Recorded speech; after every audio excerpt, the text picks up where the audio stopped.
السلام علیکم، welcome to رانامنٹ اور میرا نام ہے آصف علی۔ آج کی اس انٹرسٹنگ ویڈیو میں میں آپ سب کو بتانے جا رہا ہوں 10 ایسے جانوروں کے بارے میں جو کہ انویزیبل ہوتے ہیں۔ یہ خود کو آسانی سے چھپا سکتے ہیں اور ہم انہیں دیکھ بھی نہ پائیں گے۔ اس سے پہلے کہ ہم اپنا کاؤنٹ ڈاؤن شروع کریں، آپ سب سے درخواست ہے کہ ہماری ویڈیو کو لائک کر دیں اور اگر آپ ہمارے چینل پر نئے ہیں تو اسے سبسکرائب بھی کر لیں۔ اس کے ساتھ ہمارے فیس بک پیج پر ہمیں فالو بھی کر لیں۔ So waste any more time, let's start the video. جی تو جو جانور نمبر 1 پر موجود ہے اس کا نام ہے گلاس فروگ۔ یہ جانور جنوبی اور مرکزی امریکہ کے پہاڑی جنگلوں میں پایا جاتا ہے۔ یہ ظاہری طور پر تو بالکل شفاف دکھائی دیتا ہے۔ اس کے اندر کے جسمانی اعضاء کو آسانی سے دیکھا جا سکتا ہے۔ یہ آسانی سے اپنے آپ کو چھپا سکتا ہے۔ یہ کھانے کے لیے کیڑوں مکوڑوں کا شکار کرتا ہے۔ یہ اپنی زبان کو باہر نکالتا ہے اور شکار کرتا ہے۔ نمبر 2 پر جو جانور موجود ہے اس کا نام ہے ڈیسرٹ تھرونی ڈیول۔ یہ ایک خوبصورت اور دلکش جانور ہے جو کہ زیادہ تر افریقہ کے خشک علاقوں میں پایا جاتا ہے۔ اس کے نام کی وجہ اس کی جلد پر موجود کانٹے ہوتے ہیں جو کہ کیکٹس کی طرح دکھائی دیتے ہیں۔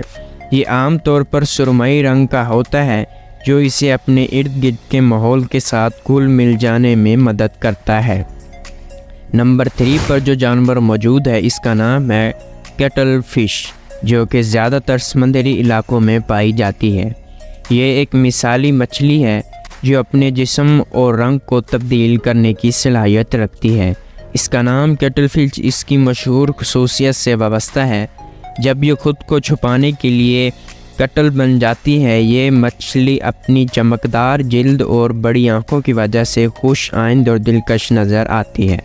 نمبر 4 پر جو جانور موجود ہے اس کا نام ہے ایکن کیٹی ڈیڈ۔ یہ ہمیشہ سبز پلانٹس میں پایا جانے والا ایک دلکش جانور ہے۔ یہ جانور دنیا کے مختلف خشک علاقوں میں پایا جاتا ہے۔ اس کی خصوصیت یہ ہے کہ یہ اپنے جسم کا رنگ تبدیل کر سکتا ہے تاکہ وہ آس پاس کے ماحول میں مل جائے۔ اس کی آواز بھی خصوصیت کی حامل ہے۔ اس کی آواز زیادہ تر رات کو سنائی دیتی ہے۔ یہ اپنی آواز کے ذریعے مختلف پیغامات دیتا ہے۔ نمبر 5 پر جو جانور موجود ہے اس کا نام ہے گھوسٹ کریب۔ یہ سمندری علاقوں میں پایا جاتا ہے۔ اس کا نام اس کی خصوصیت سے وابستہ ہے کہ یہ رات کو کام کرتے ہیں اور تقریباً نظر نہیں آتا۔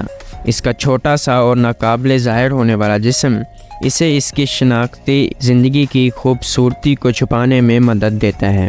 اس کی خصوصیات میں سے ایک یہ ہے کہ یہ بہت تیز حرکت کر سکتا ہے۔ اس کی ٹانگیں اسے اپنے گھر سے دور جانے میں مدد کرتی ہیں۔ نمبر 6 پر جو جانور موجود ہے اس کا نام ہے لیف ٹیل گیکو۔ یہ ایک چھپکلی ہوتی ہے جو مچھلی کی مانند شکل رکھتی ہے۔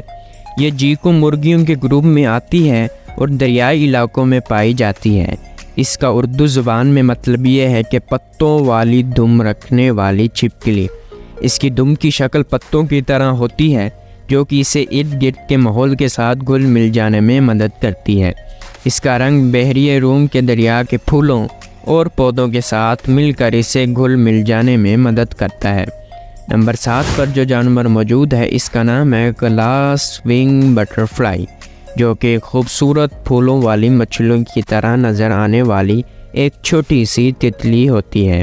یہ تتلی امریکہ کے مختلف علاقوں میں پائی جاتی ہے۔ اس کا نام گلاس ونگ ہے کیونکہ اس کے پروں کا رنگ کافی عجیب ہوتا ہے اور جب یہ اڑتی ہے تو ایسا لگتا ہے کہ کچھ نہیں بلکہ صاف اور شفاف ایک شیشے کا ٹکڑا۔ اس کی خصوصیت یہ ہے کہ اسے کے پروں کے وسط میں ایک حصہ ہوتا ہے جو کہ بے رنگ ہوتا ہے۔ نمبر 8 پر جو جانور موجود ہے اس کا نام ہے ٹرانسپیرنٹ سی کرم۔ یہ ایک عجیب و غریب مخلوق ہے جو کہ سمندری زندگی گزارتی ہے۔ ان کی خصوصیات یہ ہیں کہ یہ پانی کی طرح شفاف ہوتی ہیں اور ان کا جسم ہموار ہوتا ہے۔ اس کی ساخت مخصوص ہوتی ہے جو کہ اسے دشمن سے چھپنے میں مدد کرتی ہے۔ یہ سمندر کی گہرائیوں میں موجود ہوتا ہے۔ یہ دیکھنے میں ایک روشن موم بتی کی طرح دکھائی دیتا ہے۔ نمبر 9 پر جو جانور موجود ہے اس کا نام ہے ایکٹوپس۔ یہ سمندر میں پائے جانے والی عجیب و غریب مخلوق ہے۔ یہ مچھلیوں کے قریبی رشتہ دار ہے، لیکن اس کا جسم مچھلیوں سے مختلف ہوتا ہے۔ اس کا جسم لمبا اور مستطیل شکل کا ہوتا ہے۔ اس کے 8 بازو ہوتے ہیں جن کی مدد سے مچھلیوں کا شکار کر سکتا ہے۔ اس کے بازوؤں پر چھوٹے چھوٹے سیاہ رنگ کے چھید ہوتے ہیں جس کو یہ سمندری گھاس میں چھپنے کے لیے استعمال کرتا ہے۔ یہ ایک ذہین اور ہوشیار مخلوق ہوتا ہے۔ اس کے سر پر 2 موٹی موٹی آنکھیں موجود ہوتی ہیں۔ نمبر 10 پر جو جانور موجود ہے اس کا نام ہے آؤل بٹر فلائی۔ جیسا کہ نام سے ظاہر ہے کہ آؤل بٹر فلائی الو والی تتلی، اصل میں یہ ایک کیٹرپلر ہوتا ہے۔ اس کے جسم پر چھوٹے چھوٹے سرخ، سفید اور زرد دائرے نظر آتے ہیں جو کہ اس کو خوبصورت بنانے میں مدد کرتے ہیں۔ اس کی ساری زندگی پتوں پر گزرتی ہے۔ یہ پتے کھاتے ہیں۔ ان کا خوبصورت رنگ اور عجیب و غریب شکل ان کو ماحولیاتی خطرات سے بچنے میں انہیں مدد کرتی ہے، اور یہ ماحول کے مطابق اپنے شکل کو ڈھال لیتے ہیں۔ آج کے لیے اتنا ہی۔ اگر آپ کو ہماری ویڈیو یہ پسند آئے تو ہماری ویڈیو کو لائک کر دیں، اور اگر آپ ہمارے چینل پر پہلی بار آئے ہیں تو چینل کو جلدی سے سبسکرائب کر لیں، اور ہمیں فیس بک پیج پر بھی فالو کر لیں۔ انشاءاللہ نیکسٹ ویڈیو میں جلد ملاقات ہوگی۔ تب تک کے لیے اللہ حافظ۔